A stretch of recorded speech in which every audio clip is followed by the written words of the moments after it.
Hey everyone, welcome to the Pregnancy After 40 podcast. I'm your host, Michelle Johnson. Today we have special guest Dr. Emily Kiberd.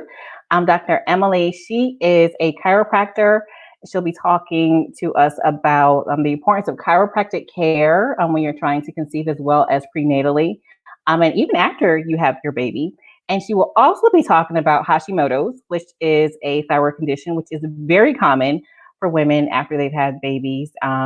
It affects their energy and losing weight and all of that, which is something we probably all need to know. Probably, many of us have experience, but didn't know it. So she's going to be talking about that, her experience with that, and how she's worked with that, enabled to enable herself to lose weight and to get more energy and all that. So with all that, Dr. Kiberd, thank you for joining us tonight. Thanks for having me. Sure. If you're joining us live, be sure to post in the comments any questions that you may have. Dr. Kiberd will be happy to answer them for you. But first, we're just going to start off with your primary practice that you've had, which is chiropractic care. Tell us a little bit how you got involved in becoming a chiropractor and focused in the importance of practicing with chiropractic care Yeah. during your trying to conceive and prenatal stage. Yeah. I've been a chiropractor since 2007. I went out to Oregon to go to school. And and then I ended up in New York City. I started a clinic, urban wellness clinic, that was multidisciplinary. So it had massage therapists, chiropractors, trainers, functional medicine docs. So it was very integrative and really rounded. And I always was interested in how the body compensated for injuries. So when I was younger, I had an ankle sprain, and it worked its way up my body and presented as headaches, like kind of tension headaches, 3 months later after having my ankle sprain. And I was in the process of rehabbing my ankle, but it was my chiropractor who um, really identified that my headaches were coming from my sloppy ankle. And when I started practicing Wow. in 2007, it was, I was seeing everyone, and I saw that there was this need and this demand, especially chiropractic is a very male dominated profession. I noticed that there was a need for the women, and I was always kind of drawn to treating women. They had different needs and different conditions showing up, um, like hypermobility and hormonal things that would present physically, like migraines that would come around a menstrual cycle. So I really niched down into seeing women. They were my favorite and still are my favorite to treat. Um, and then especially the mamas. I think, being a mother myself of two, I have a 5-year-old, Elvis, and an 18-month-old, Brooklyn. It's, you know, every day is something new when you're pregnant. So like one day you're like, oh my God, my feet are swollen, my feet ache, my low back hurts, my tailbone hurts. Next thing you know, you have a hormonal headache and you're just like, oh, it's like every day something's new. And so I think going through that experience myself, we can talk about this further, but like with chiropractic, you can use it to help really align the pelvis and create balance in the muscles of the pelvis if you have a breached baby. And I had a breached baby, my first, and luckily he turned. Chiropractic treatments can help with the pelvic health and also with turning a breached baby. So Wow. yeah. Okay. So as many people know that I'm an attorney as well, right? So for years and years and years, whenever I heard of chiropractors, I associated with personal injury and accidents because I practice in that area, right? So Interesting. whenever Yeah. someone was in an accident, we would refer them over to a chiropractor. So I, ended up developing a really good relationship with one particular chiropractor over the years. And we kind of went out to lunch and we talked. I remember the first time he was a little bit more holistic, right? So I remember saying we were having a conversation. He was kind of like, He's worked on patients, not just accidents, but just people who just kind of need chiropractic care and how beneficial it is to your body. But he was saying the first time that one particular woman was adjusted, he did the adjustment. She went home and she called him and said she stopped. She had to stop 5 times before she got home because she had to go to the bathroom because it was something that the adjustment did in order to kind of like, I don't know, release something or I don't know the medical terms, but it kind of released something. So, but it enabled her to actually, I don't know, flush some toxins out. Is that something that is pretty common in chiropractic care? Yeah, I mean, I think there's different philosophies in chiropractic care. There's kind of a spectrum, more is like philosophical, and on the other end is more medical. But if you think about, like, let's say you took this woman that your chiropractor gave an example of. Let's say she was really stuck in one part of her back, and that part where the nerves came out of the spine innervated part of her intestine, right? Because the nerves come out of the spine. So if you give an adjustment, like a really quick, they call it a high amplitude, so it's really quick, high velocity, low amplitude. So it's not very deep, but it's really quick adjustment to gap the joint. You're going to get stimulation of the nerves in that area and what those nerves innervate. So let's say it's part of your intestine. Let's say that area was adjusted. Like, it's not uncommon to be like, oh, I can go like the bathroom after being constipated for a while. Now it's really easy Wow. to go to the bathroom.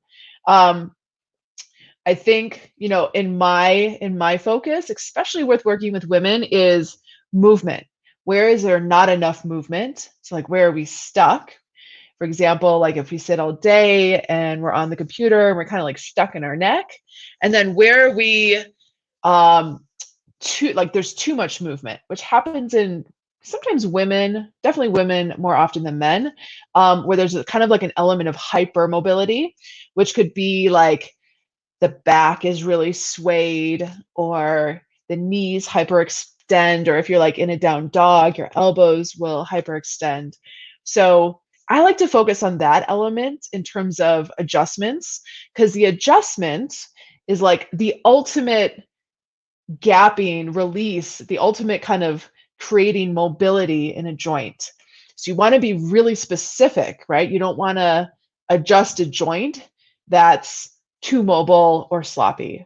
And I think that really applies to women more often than men, if that makes sense. Yeah. Yeah.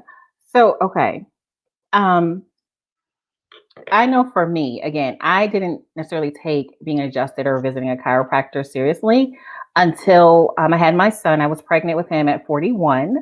And I just had like this crazy swelling, like my feet were so swollen. And I would kind of, look up, okay, what can I do to alleviate the swelling? So of course, it would be like drink water and walking, and I was doing that, but I happened to see, visit a chiropractor, and I had not heard that before, and so I went and got adjusted um to kind of help with the movement and the swelling. Is that something that helps women that you work on, or should I say women who are pregnant? Is that something that you see as well, that getting chiropractic care can help with the swelling? Yeah, I've seen it. Any sort of movement or creating movement in the spine is going to help lymph flow through the body, right? So if there's swelling, there's water retention, which is really common with pregnancy, and getting adjusted and also getting some like soft tissue work, like massage, can help with moving that fluid through the body. Yeah, so chiropractic is great for that. Chiropractic is great for just increasing blood flow, especially to the pelvis, and getting the pelvis aligned. Oftentimes, if a woman has come to me and she's expressed the desire to get pregnant, I like to think of like preparing the body for pregnancy, probably like 9 months before like actually starting to try, right? So Wow. dialing in your nutrition. Um, sometimes we recommend supplements, making sure that everything is strong and healthy and moving properly. So, oftentimes the women who, for example, do a lot of Pilates or do a lot of yoga or, draw up and in, like pull their belly up and in, or work on like almost do Kegels too much, I find have a difficult time giving birth naturally. I feel like birth is like the ultimate letting go. And part of that letting go is letting go of your pelvic floor, like letting it relax. So, leading up to wanting to get pregnant and actually trying, there's a lot of breathing exercises, getting adjusted, soft tissue work, getting the pelvis aligned, making sure that a woman can Kegel, which is great, but then also do the reverse, which is like, we call it the anti-Kegel, which is like letting the pelvis go and relax. So there's lots of things to do before birth. And then during pregnancy, swelling, the front of the pubic bone, like right on the front of the pelvis, due to the relaxin hormone, which basically loosens all the ligaments to allow the baby to grow. So there's space in the pelvic bowl. The pubic bone will start to separate, and then women will have a lot of pain rolling over in bed, separating their legs. Like if they were sitting in the car, stepping out of the car, they'll get like a really sharp pain in their pubic bone. Low back pain, SI joint pain, hormonal migraines with aura, that come with changes in your hormones. So chiropractic helps with all of that. I mentioned, if you had a breached baby, which is a baby where the head's up here instead of head down, usually at like 34 weeks, an OB will make sure that the baby's head down, right? They'll start checking, it will be more of a focus. Well, chiropractors are focusing on that, probably at like 20 weeks, just making sure that the pelvis is in good alignment. Because if the pelvis is torqued, like let's say you sit and you're like turned all day looking at a screen, like you're going to be torqued and there's going to be muscle imbalance. And you don't want that going into birth. It's going to make labor longer. And, sometimes you'll have a baby that's sunny side up or breached because of it. So just really working on aligning the pelvis, getting balance in the pelvic floor muscles and the muscles in the glutes and the ligaments on the front of the belly is really important. And a chiropractor can work on all that. Yeah, that's kind of amazing. So I, again, with my son that I had when I was 41, I ended up seeing a chiropractor maybe like the last 2 months of my pregnancy. And so, I got adjusted, or my pelvis. That was my main concern. One, Yeah. making sure that was okay. So I don't know if I just had natural wide childbearing hips, or if it was a chiropractic care, right? But when it came to delivering my son, both of my sons, like they just kind of came out like Woo! really easily. Like when they were ready to come, like they were right Good. there. So I'm sure a chiropractor had a lot to do with that. Yes. But I know when I went for that first visit, I got adjusted and he kind of, straightened some things, the chiropractor. But I remember like the next day, like I was having these cold symptoms, Interesting.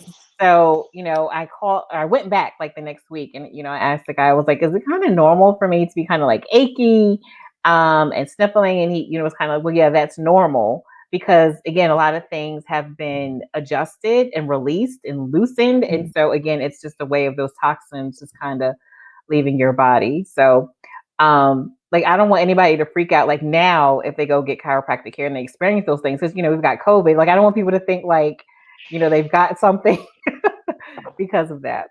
How important is chiropractic care after you've given birth, and how important is it? And do you work on babies as well? I don't work on babies. I refer out to it. We learn it in school, but it was never my specialty. Usually you do extra training in it.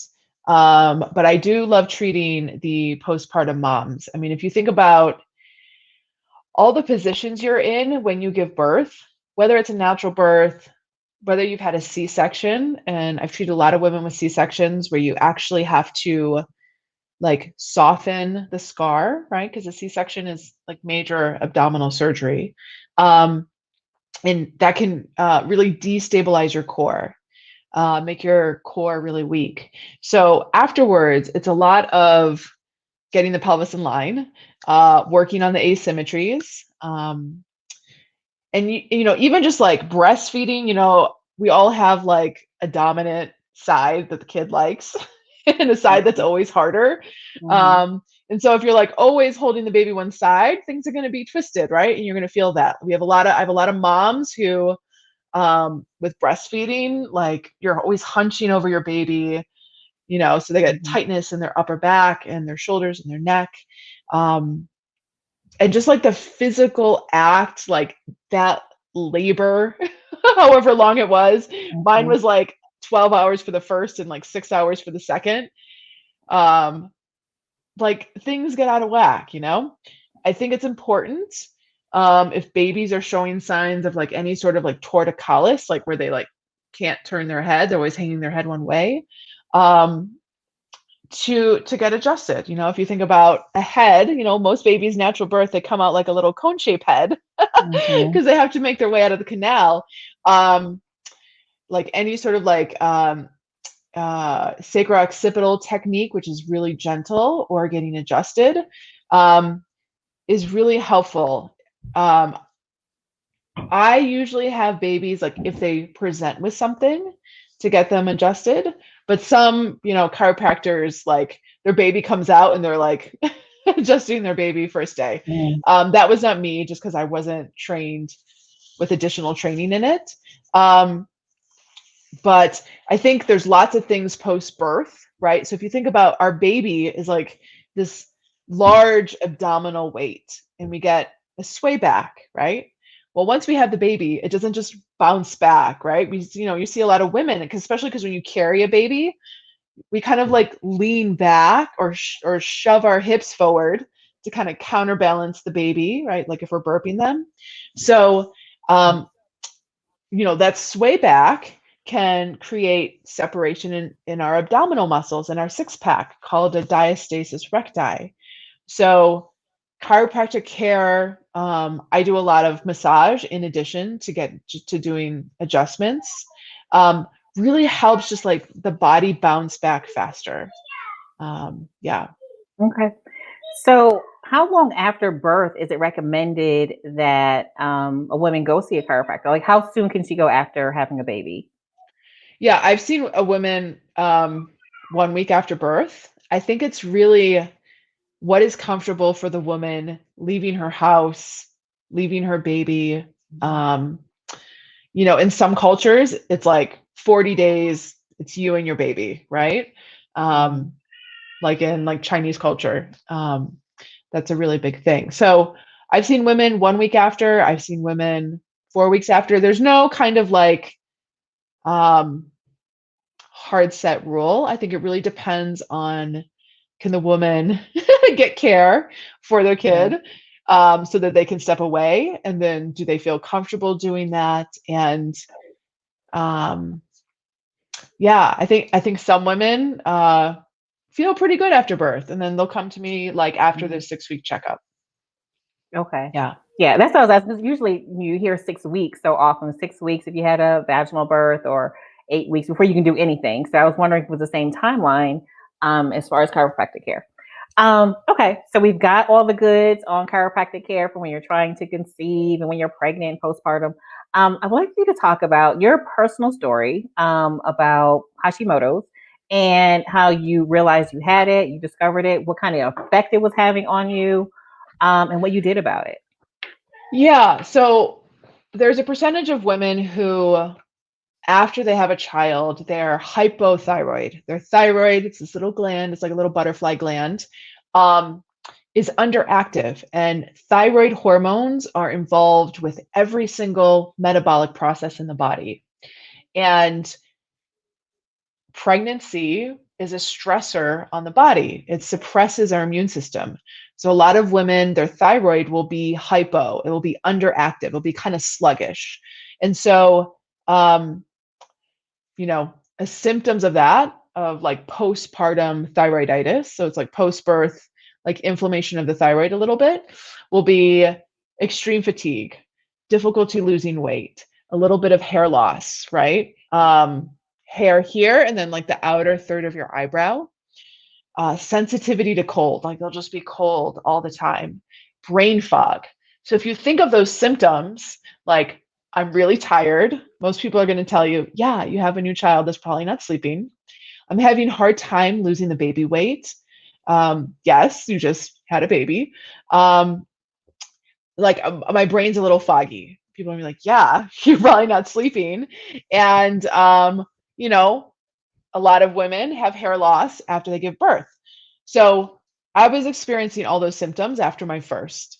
And I was just told, like, yeah, that's normal. You just had a baby. Well, like 18 months postpartum, I'm still having those symptoms. And I'm like, what? The what? Like, this cannot be normal, the normal, yes, you just had a baby 18 months later. So I started to kind of seek out, like, I was like, something's just off. And I just kind of trusted my gut intuition. So I went to my primary care. I went to an endocrinologist. So an endocrinologist is the one who manages thyroid conditions. I saw a couple functional medicine doctors who are like integrative doctors. And then I met just like one of my friends was like, you know what? It sounds like you're getting nowhere. You sound exhausted. Like on a Monday night, I felt like I had worked like a 60-hour week. I was like crashing on the couch. She's like, go check out my friend, Dr. Gabrielle Lyon, who's a functional medicine doc in New York City. And so I met with her, and she was like, and I brought like past blood work that other doctors had ordered. And she's like, it's funny, no one's tested your thyroid antibodies. I'm gonna run a lot of blood work. And things that came back were like the presence of thyroid antibodies, which basically means my body was attacking my own thyroid. It's an autoimmune condition. So I would say, a percentage of women experience postpartum thyroiditis the first year after giving birth. And then after the first year, normally your thyroid hormones will kind of normalize and regulate, and you'll no longer have a sluggish thyroid. Well, for me, 18 months postpartum, my thyroid was still sluggish. Now I had the presence of antibodies attacking my own thyroid, and I had all the symptoms of a sluggish thyroid. So the presence of antibodies makes it Hashimoto's, which is an autoimmune condition. So there's a genetic component, there's a food component. I mean, when I was pregnant, I was like croissants, fried chicken, Arnold Palmer's. My husband, who's from the South, he's like, you're turning into like an old Southern woman when you're with like my food cravings. So, through my own journey of like, I'm like, man, this fatigue is not normal. This, like, I'm working out, I'm like doing all the things, like cleaning up my diet, but I wasn't losing weight. Kind of led me down this path of really uncovering root causes with my Hashimoto's. And there's environmental factors that can contribute. So like mold exposure, heavy metal toxicity, parasites. Like I had done a lot of third world travel in my younger days. So I had to go through all those things. Like I had to I found mold in my house that I had to remediate, had to kill some parasites. And wow. slowly but surely, like if you catch it soon enough, you can go into remission.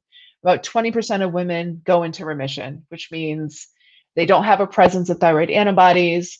Their symptoms are not present. So like they had extreme fatigue and difficulty losing weight, that got kicked to the curb. And just having, like, I get my blood work checked like every quarter. And every quarter since doing the work, which is like changing my diet and supplements and different supplement protocols, have been in remission for like 3 years. Yeah. Awesome. So Yeah. what kind of diet changes did you make in order to help with the Hashimoto's? So my blood work came up with like a severe gluten sensitivity.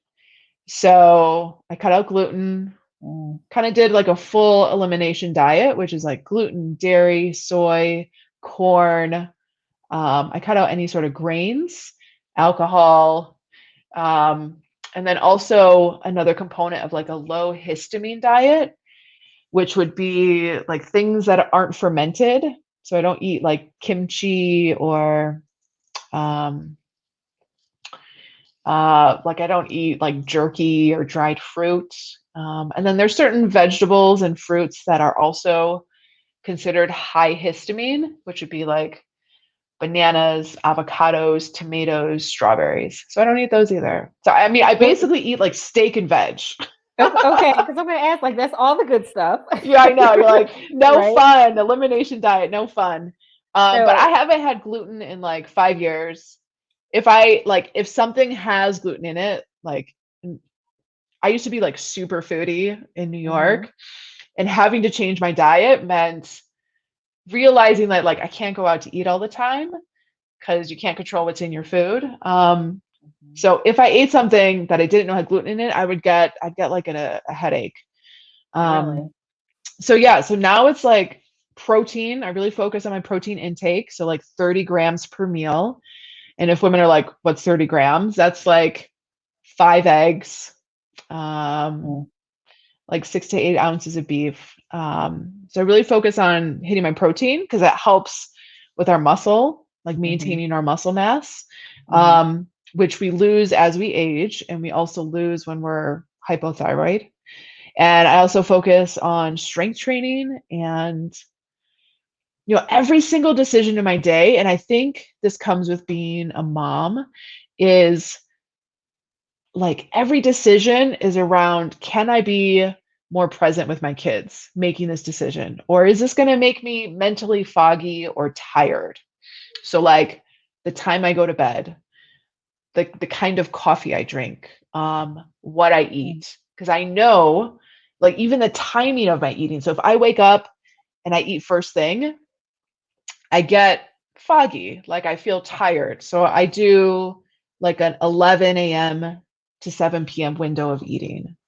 Like I do some time restricted feeding, like an intermittent fasting.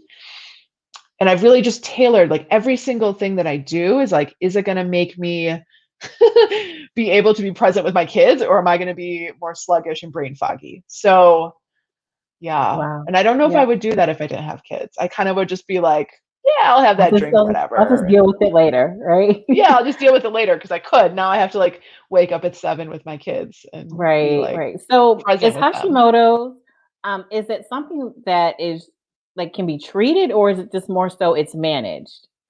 Yeah, it can be treated. So part of it's a genetic component, right? So if you've had like your mother's had any sort of thyroid issues, it gets passed down in the genes. Mhm, It can get managed with medication. If you catch it early enough, like if there's not a lot of destruction of your thyroid from the autoimmune component, you can go into remission. So like 20% of women go into remission.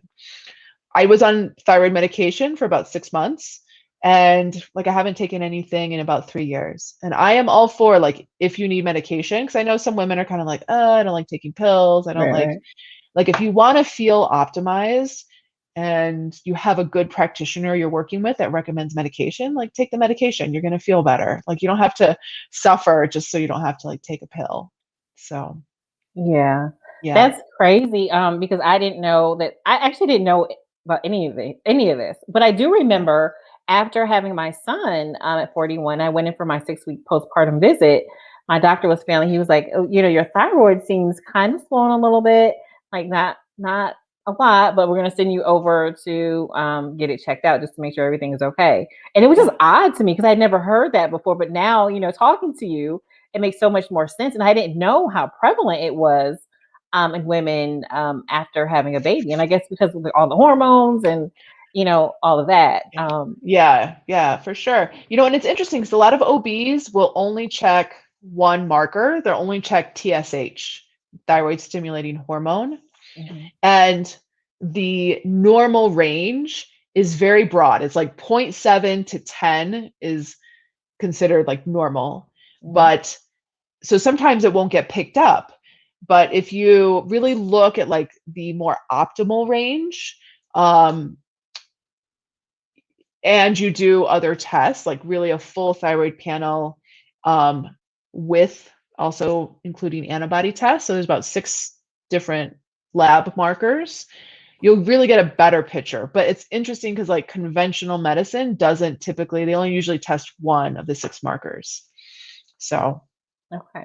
So it earlier often you, gets missed in women. yeah, I can imagine because I've never heard about it before. And to be honest with you, I was with the same group as far as my OB when I had my second son at 43, and when I had my 6 week postpartum visit, she didn't even check. Like it was a different doctor, but she didn't even check for that.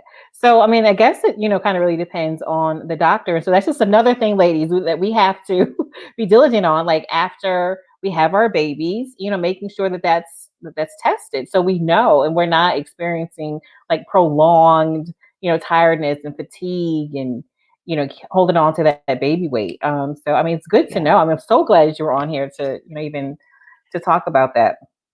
Can I say one more So thing that I think every sure. woman should do, other than Yeah. like seeing their chiropractor postpartum? I feel like every woman I've seen postpartum, I'm like, you need to see a pelvic floor physical therapist. There can be trigger points, whether it's from like natural delivery, and a lot of women who've had C-sections are like, well, the baby didn't come out that way, so my pelvic floor is good. It's not true. The baby's been sitting on your pelvic floor for like 9 months. I feel like every woman should go see a pelvic floor PT after they give birth. In France, they call you at 6 weeks and they're like, it's time for your pelvic floor physical therapy appointment. Wow. Like the hospital calls you. And I wish it was the same in the States. It's not. But, if women are having any sort of back pain, pelvic floor pain, they sneeze and they pee, pain shooting down the leg, I would highly recommend seeing a pelvic floor physical therapist, if there's Okay. one in their area. Yeah. Okay. Yeah, I'd never really heard that before either. So that's something that's good to know. Um, Earlier you mentioned that you do strength training. I And is do. that something that you do in order to manage the Hashimoto's, or is it just something that you do because you like it? Is it beneficial for the Hashimoto's? It is not only for Hashimoto's, for giving birth. I think that ability to like bear down uh, is important. Mhm. My midwife was like, she goes, Emily, she goes, push out your butt. And I was like, why didn't you tell me that Yeah, pre-birth? that's Like right. that's like such a foreign concept. No one tells you like that's how you push. Um, Yeah. when you have Hashimoto's, you have a harder time maintaining your muscle mass because the thyroid hormone, as it leaves your thyroid, docks like onto a receptor in your muscle tissue. So um, sometimes it will look like if you looked at a woman, it's kind of like a skinny fat kind of look, like they just look like under muscled. Mhm.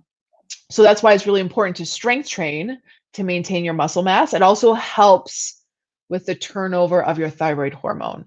So um, a lot of women haven't been taught how to strength train. It's not like we learned it in high school or college. Right. Maybe we got a trainer. A lot of women will work with a trainer and feel like they were pushed too hard and kind of feel burnt out. Um, and so it's important to program and to lift weights at a certain cadence to not burn out. There's a very strong connection between the thyroid gland and your adrenal glands. And so, the program that I create for women is kind of heavier weight than they probably think they can lift, but they do. Mhm. Amazing form, low reps. So it might be like between 3 and 5 reps, and then you take a long rest break. I think it's very different than what we're culturally taught, especially with like these like HIIT classes where it's like you go hard for like 45 minutes, 50 Mhm. minutes, and your first break is like at the end of class. So if you look at professional lifters, um, they do a couple reps really heavy and then they go like take a walk for 5 minutes, which is, not really how our kind of boutique fitness is structured. So Mhm. it's important for just good turnover of your thyroid hormones. The women who I work with that strength train um, are really good at pushing out their babies. I'm not going to lie. Okay. So, And okay. they So, don't experience like really long labors. They know how to like let go, and they know how to bear down appropriately. So okay. So is that one of the services that you actually offer is the strength training? yeah, yeah. Okay. It's mainly kettlebell based. Kettlebells just because they're easy to have at home. They're easy to work with if you are new to learning the form. And it's all very functional movements. So if you think about like bending over in the crib to pick up your baby, it's kind of like a deadlift, Yeah. squatting down, lunging, some sort of push action, and then sort of pull action. So it's not muscle specific like a bicep curl. Hmm. It's more kind of how do we make you better at life? Strength training. That's really Yeah. neat. Like I like never thought about that. Yeah, you think about strength training, you're going in, you're lifting like crazy weights for your arms or for your legs. Like and to a degree your core, I guess. But Yeah. yeah, you're kind of focused on those other things. And I Yeah. hate like arm stuff. I hate upper body Well, workout. it's funny. So a lot of women are like, "Oh, upper body's so hard," but upper body, like a press, Hmm. actually comes from like building the tension in your legs and in your tush. So if you have a Hmm. strong legs and strong tush, think of that as like the propulsion, and then like the weight just goes up, but you have to learn how to build it from down below. Like a lot of women think like upper body stuff is like coming from here, but it's actually coming Hmm. from your legs. Interesting. That's Yeah. interesting. Okay, so I know you do the strength training. What other courses and services do you offer your clients? Specifically for the pregnant women, Webster technique, which is alignment of the pelvis, it's kind of been known to like turn a breached baby. Um, so like a lot of women with breached babies are like looking for Webster technique. Active release technique, which is it's a massage technique, which is really good. Um, yeah, I would say those are like the main ones. We do some gait retraining. You'll see like most women have kind of a dominant side. They like pop the baby on the hip, and you'll Hmm. notice like when they take the baby away and you start walking, like that asymmetry shows up Wow. in someone's walk. So we'll do some gait retraining with the strength to kind of repattern that. Um, yeah. And I'm then with, totally yeah, I'm totally going back to the chiropractor like next week. Now I feel like I'm like this wobbly, misaligned mother of three like now. most Yeah. right-handed women Hmm. are like popping their baby on their left hip so that they can like do everything with their right hand, right? Right. And like Right. literally like side bending, all kind of crooked. And that muscle memory doesn't just like magically resolve after you put the baby down. It's like sticks there. So you notice women, if they're at a standing desk or they're like, whatever, washing dishes, like now they're kind of like pop to the left. And like it's Mm, creating this like tilt in their shoulders. And part of it's just like bringing it to their attention and then, right. training the other side. Sometimes I'll try to have women hold their baby on the other side and they're like, it feels so weird because that muscle memory Right. isn't there. And then for the women with the postpartum thyroiditis or the Hashimoto's, I have a strength program. It's 6 weeks long called Thyroid Strong. Um, Basically, like teaching them the moves, the functional moves, and kind of going on those same principles, like amazing form, heavier weights. And it's really nothing over like 30 pounds, but for someone who has not trained before, that can feel like a lot. But just know your baby will one day be 30 pounds and still want to be picked up. Right. Right. Right. Long rest breaks and low reps. So, yeah. Okay. Are your courses online, in person? How do you get to your clients? Yeah, they're online at my website, dremilykiberd.com. So you can check it out there. And yeah, Okay. Good stuff. So we will definitely put your information in the show notes. And I guess everyone can see all your courses that you offer there. So yeah, I mean, if you have any specific questions, you can also to this video in the group. Again, we are going live. So, but for everyone who's listening to this afterwards, again, just look up information in the show notes. You can get in touch with Dr. Kiberd. So thank you so much for joining us tonight. I know I've heard my kids at the door several times. I'm not sure how it's going to show up on this podcast. They're like, So just bear with me, people. This is real life. So I know you have to get back to your family as well. So thanks again, and we'll be in touch with you. Thanks so much for having me. Have a good evening. You too.